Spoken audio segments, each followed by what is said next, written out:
15 трьохсотих, нахуй, і 2 двохсотих. А ви зараз за седлі чого говорите? Ви що, іздіваєтесь? Ви помогли! Бойовий наказ ви де наводите? В СІЗО, блядь?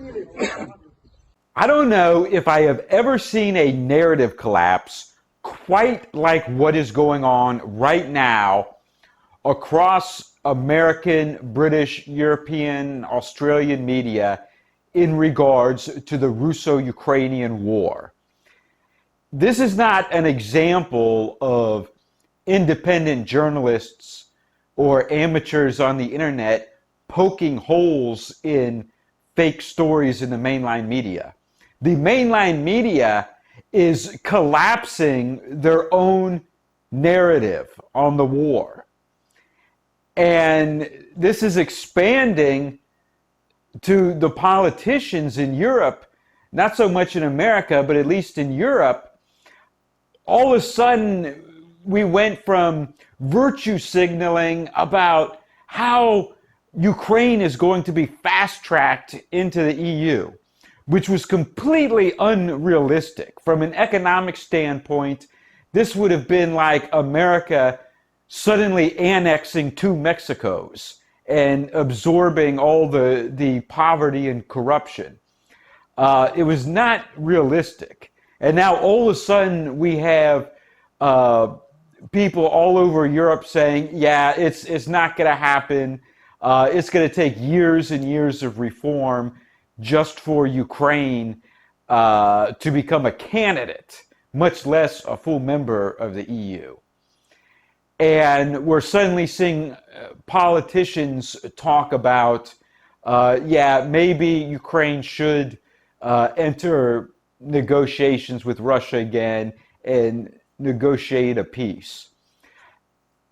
But the narrative in the international media has changed so much now. Of all the, what I would call the shock articles from the largest media outlets, the biggest shock of all just came from the Washington Post, which they confirmed some of the most serious allegations about Kiev, about how they were allegedly imprisoning a lot of soldiers, including civilian volunteers, for retreating and classifying them as deserters. Now, the background here is that for several weeks, videos have been coming out of Ukraine in which groups of people say that, you know, we're Ukrainian soldiers in, you know, this battalion and this brigade, and these are the conditions, and the situation is very bad. Now, initially, Kiev was claiming that these videos were fakes, that Russia was forcing POWs to make fake videos criticizing the Ukrainian government and saying that they're in desperate straits on the front lines. Well, apparently the videos are real. And so the Washington Post article confirms the authenticity of videos that came from the 115th Brigade in Severodonetsk, which is currently being encircled by Russian forces. And there's more videos coming out now where members of the 115th are basically being dragged into a courthouse and charged with desertion. And then there's a video where family members of the 115th are protesting the government in Kiev. Now, to put this in perspective, these are not professional Ukrainian soldiers. These are civilian volunteers. So imagine you lived in, say, Dnipro, and when the invasion started, you signed up to be a civilian volunteer.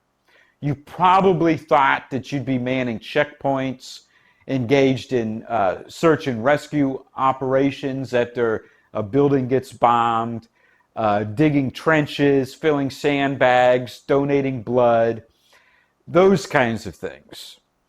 I can clearly see why these civilian volunteers did not imagine that with no training, they would be transported to the absolute most intense point of the front lines.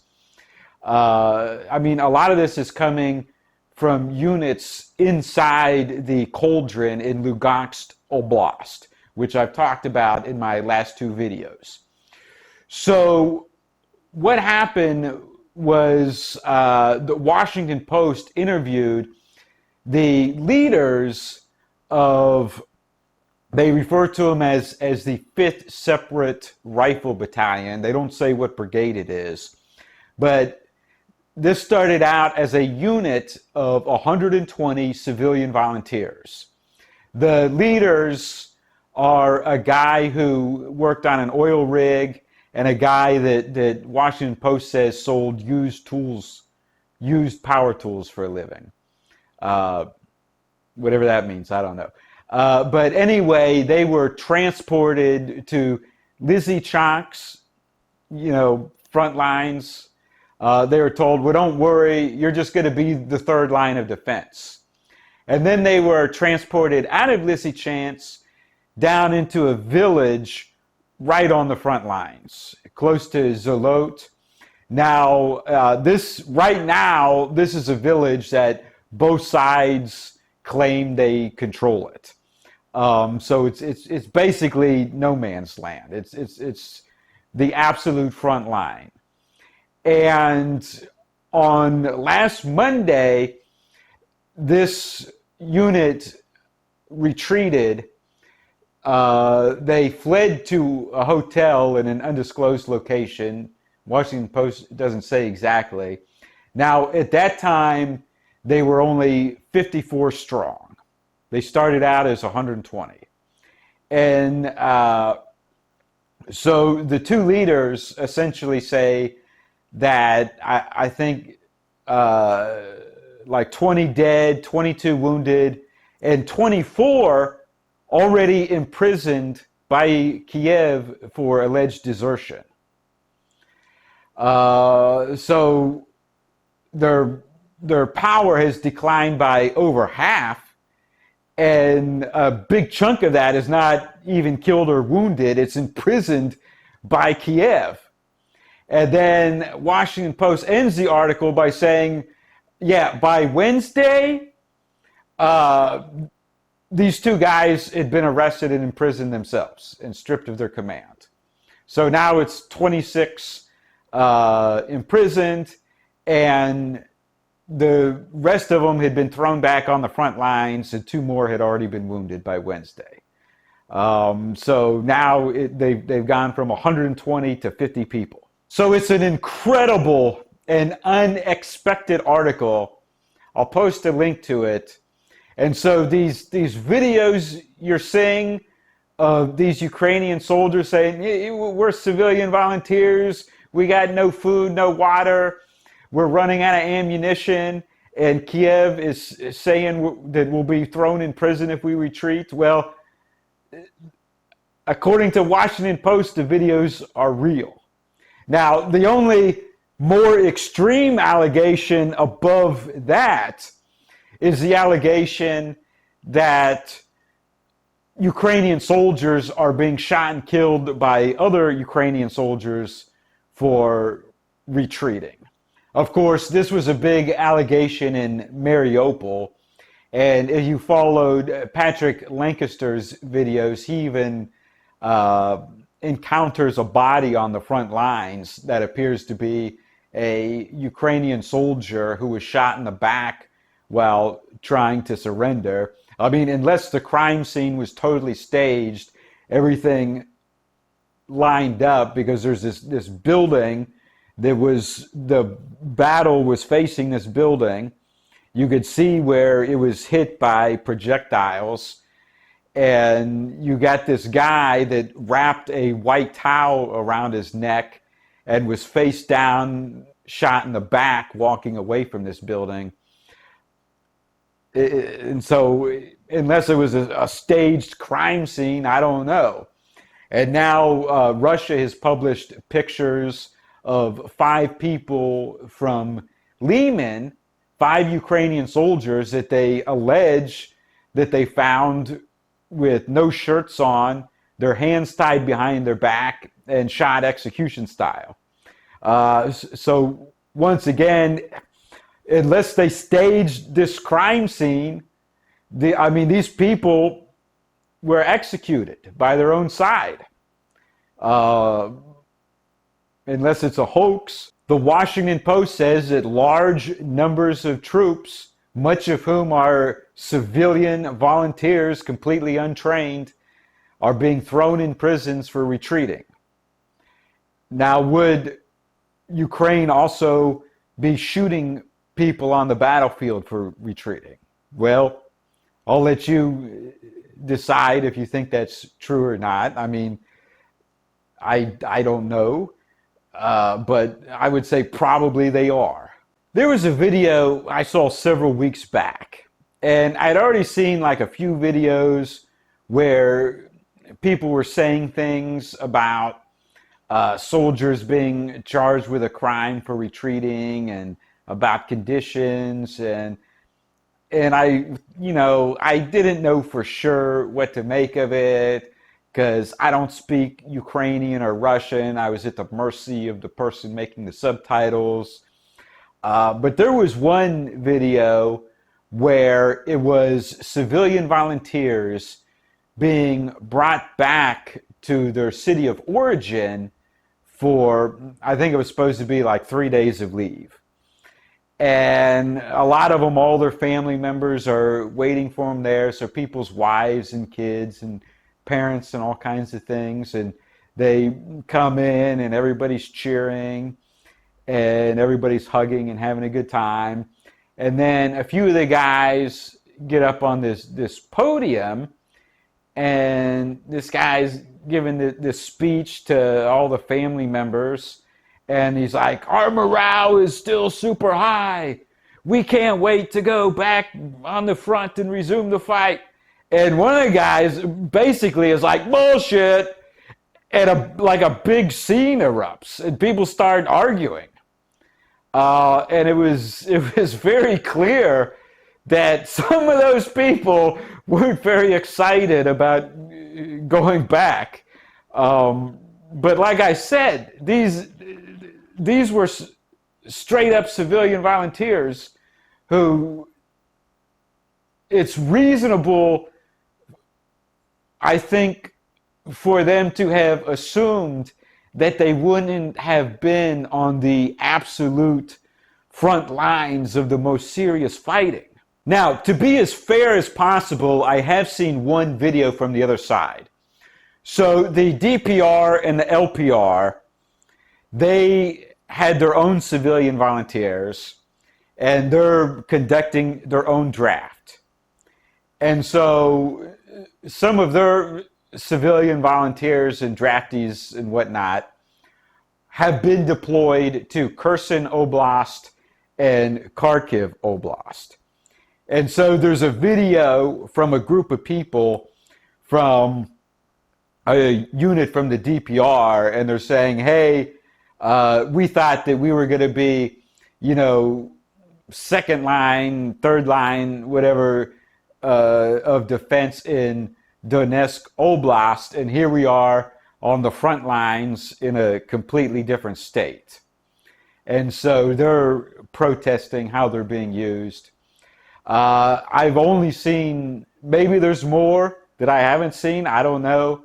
But that's just in the past few days I saw that.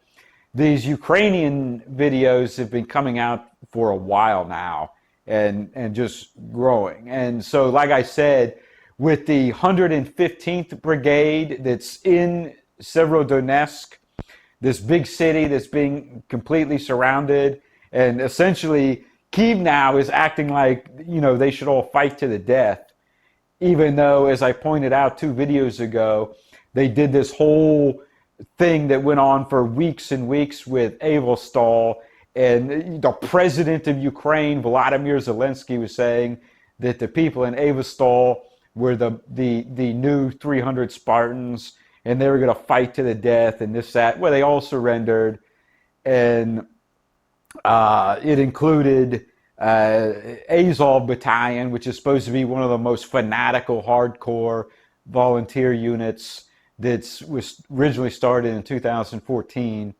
And so I can hardly see these people in Severodonetsk saying, well, Azov, the most hardcore fanatics who were insulting other people for surrendering on Twitter, they surrendered, so why should I fight to the death? And so we had this whole situation. I mean, it looks like there's an outright mutiny in Severodonetsk.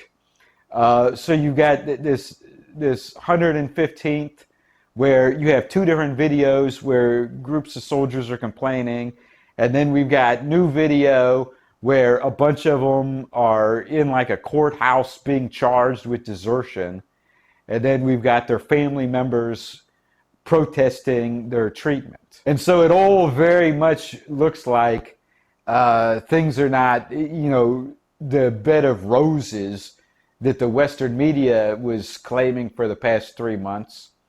And now the Western media has just flipped on a dime. And there's this new interview, Ursula von der Leyen, the president of the EU. I couldn't even believe this. I had to watch this video clip like 4 or 5 times. Like I thought I was hearing it wrong. So just days ago, she was calling for like a total EU embargo on Russian oil. And there's this brand new interview where she says, oh, well, the EU, we can't stop buying Russian oil because if we don't buy the oil, Russia will take it somewhere else and some other customer might pay even more money for it. And that would be even more money for Putin's war chest. I was like, what is this? I mean, this is just like nonsensical gibberish. The reality is that all these German economists are saying, yeah, Russia is selling less oil right now because the EU has cut back and is buying less oil. The problem is, by cutting back, the EU has raised global oil prices so much that Russia is getting more money for less oil. And so they're saying that Pakistan and India are buying more Russian oil, and Russia is offering them a discounted price, but the price has gone up so much that even a discounted price today is more money than the pre-war price back in early February. So the narratives are just collapsing. All right, thanks for watching this video. Click the like button, post a comment below, tell me what you think about this. Also, this channel is already heavily limited by YouTube, so I don't know how long it'll be till they ban me or whatever. So subscribe to my backup channels on BitChute and Odysee. I'll post links in the description below. Also, this video is sponsored by the Conservative Citizens Foundation. Check out their website at national-conservative.com. I'll post a link in the description below. Also, thank you to the people who donate money to me on Subscribestar. Thank you very much. All right, click the subscribe button. New video every few days.